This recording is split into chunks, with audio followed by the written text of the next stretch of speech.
Hello everyone, අපි අද බලමු read aloud question එකේ නිවැරදිව ලකුණු ගන්න කොහොමද කියලා. read aloud question එක PT exam එකේ මුල ඉඳන් තියෙන question එකක්. PT academic question වල අපිට දකින්න පුළුවන් මේ read aloud question එක. මෙතනදී අපි ගත්තොත් questions 6ක් 7ක් වගේ ප්‍රමාණයක් read aloud question එකකින් එන්න පුළුවන් exam එකේදී. ඒ වගේම තමයි අපි ගත්තොත් PT exam එකේ මේ question එක evaluate වෙන නිර්ණායක තුනක් තියෙනවා අනෙකුත් speaking වල එන questions වගේම. ඒක තමයි content, pronunciation and fluency.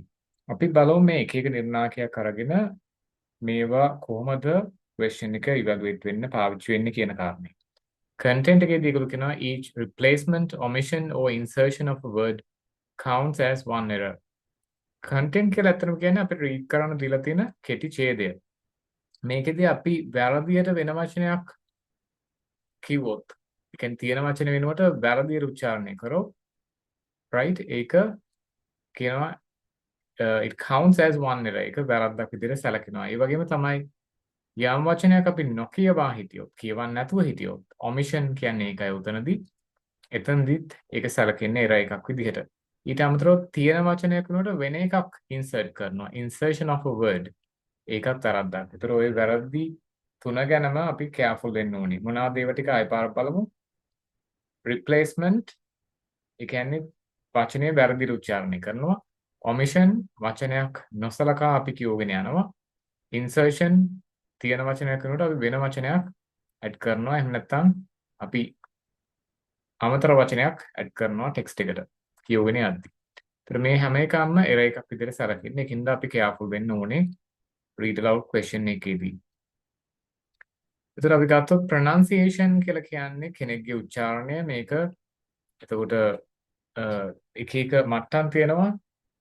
ඔයාගේ නිවැරදිවම උච්චාරණය කරනවා නම් ඔයා යන්නේ highly proficient. ඔයාට ඒ සඳහා ලකුණු 5ක් හම්බෙනවා. ඊට පස්සේ oral fluency කියලා කියන්නේ අපි සාමාන්‍යයෙන් දීලා තියෙන ඡේදයේ කියවන විදිහ. ඒතොර යම් කෙනෙක් කියවද්දි ගොඩාක් pauses යනවා නම් අපි කියනවා යාගේ ෆ්ලුවන්සි එක අඩුයි කියලා. ඒ කියන්නේ යාට එක දිගට කියවගෙන යන්න හැකියාවක් නැහැ. ඒතර මේ වගේ තත්ත්වයකදී අපිට ලකුණු අඩු වෙන්න පුළුවන්. නමුත් යම් කෙනෙක්ට පුළුවන් නම් කමා full stop වලදී පමණක් නවත්තලා යම් එක වේගකින් කියවගෙන යන්න. එතකොට යාට ෆ්ලුවන්සි එක හොඳ මට්ටමක තියෙනවා කියලා අපිට සලකන්න පුළුවන්. ඕකේ, ඒතර ওই කාරණා ටික තමයි අපි careful වෙන්න ඕනේ read aloud question එකේදී. එතකොට අපි ගත්තොත් third party platform විදිහට ඔයගලන්ට කැමති platform එකක් use කරන්න පුළුවන්. ඒ Puni හරි Alpha PT හරි ඒ කැමති platform එකක් use කරන්න පුළුවන් practice කරන්න. question එකක් කරලා බලමු. එතකොට ඔයගලන්ට නිවැරදි අදහසක් ගන්න පුළුවන් මේ සම්බන්ධව.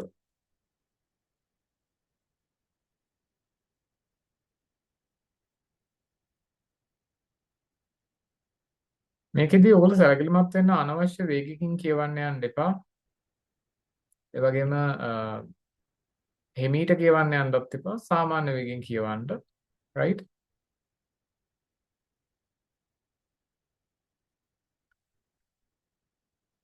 ඔයගොල්ලන්ට පේනවා තප්පර 35ක කාලයක් තියෙනවා. මේ කාලේ වාට මේක රීඩ් කරලා ලෑස්ති වෙන්න පාවිච්චි කරන්න පුළුවන් කාලයක්. ඒ වගේම විශේෂයෙන්ම අවසාන තප්පර 5ේදී හොඳට උස්මක් කරන් ලෑස්ති වෙන්න ඒක වාට රීඩ් කරන්න පහසු වෙනවා මේ ඡේදය නිවැරදිව. ඊට අමතරව ඔයගොල්ලන්ට මේ කර්ස් එක මෙහෙම ගෙනියන්න පුළුවන්. ඒතර වාට ඔයාගේ අවධානය මේ වචන එක්කම තියෙනවා.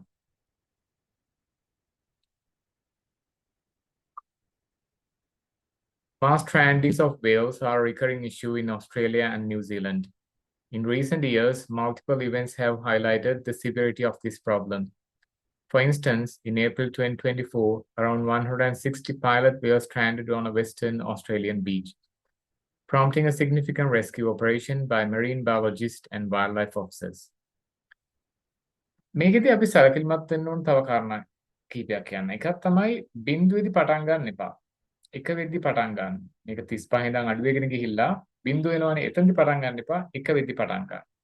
ඒකට හේතුව තමයි බිඳුවේදී වා කියවන්න ගත්තොත් සමහරකට පළවෙනි වචනේ රෙකෝඩ් වෙන්නේ නැති වෙන්න පුළුවන්. ඊළඟ කාරණේ තමයි මේකේ ඉවරුනේ ගමන් මේක ස්ටොප් කරලා සබ්මිට් කරන්න. රයිට් බලාගෙන ඉන්න එපා. මේකේ තව ටයිම් තියෙනවනේ කියලා නිකන් ඉන්න එපා. ඒක හොඳ ප්‍රැක්ටිස් එකක් නෙමෙයි. PT එක්සෑම් එකේ අවසන් වුනේ ගමන් කලබලයක් නැහැ. මේක ඔයගලන්ට පුළුවන් next කරන්න. okay සබ්මිට් කරලා next කරන්න පුළුවන්කම තියෙනවා. හොඳයි මේ සම්බන්ධව තමයි ඔයගොල්ලෝ PT question එකේදී සැලකිලිමත් වෙන්න අවශ්‍ය. මම හිතනවා read aloud question එක සම්බන්ධව ඔයගලන්ට නිවැරදි අදහසක් එන්නේ නැති කියලා. ප්‍රැක්ටිස් කරගෙන යද්දී ඔයගලන්ට පුළුවන් මෙතන තියෙනවා demo කියලා ඔප්ෂන් එකක්. ඒක ක්ලික් කරාම ඔයාලට මේ ඡේදය ඒගොල්ලෝ read කරලා පෙන්නනවා. ඊට අමතරව යම් වචනවල ඔයගලන්ට pronunciation ගැටලු තියෙනවා නම් ඒවා ඉස්සෙල්ලා ක්ලික් කරලා බලන්න. pronunciation කොහොමද කියලා අවශ්‍ය නම් ලියා ගන්න පුළුවන්. ඒ විදිහට කරලා read කරන්න පටන් ගන්න. okay ඒක ඉස්සෙල්ලා බලලා කොහොමද මේක pronounce වෙන්නේ කියලා බලලා individually වචන වල ගැටලු තියෙනවා නම් ඒවා බලලා ඊට පස්සේ read කරන්න. ඒතකොට ඔයාලට score කරන්න පුළුවන්. okay ඔය දුන්න instructions follow කරන්න read aloud වල ලකුණු ගන්න බොහොම පහසුයි. ඔයගලන්ට speaking වලට 9.4 ආසන්න වශයෙන් 10ක් විතර speaking වලට මේ question එකෙන් ඔයගලන්ට හම්බෙනවා. එහෙනම් අපි දුන්න උපදේශ අනුව ප්‍රැක්ටිස් කරගෙන යන්න ඔයගලන්ට විශ් කරනවා එක්සෑම් එකට. අලුත් වීඩියෝ එකකින් අපි ළඟදීම හම්බෙමු.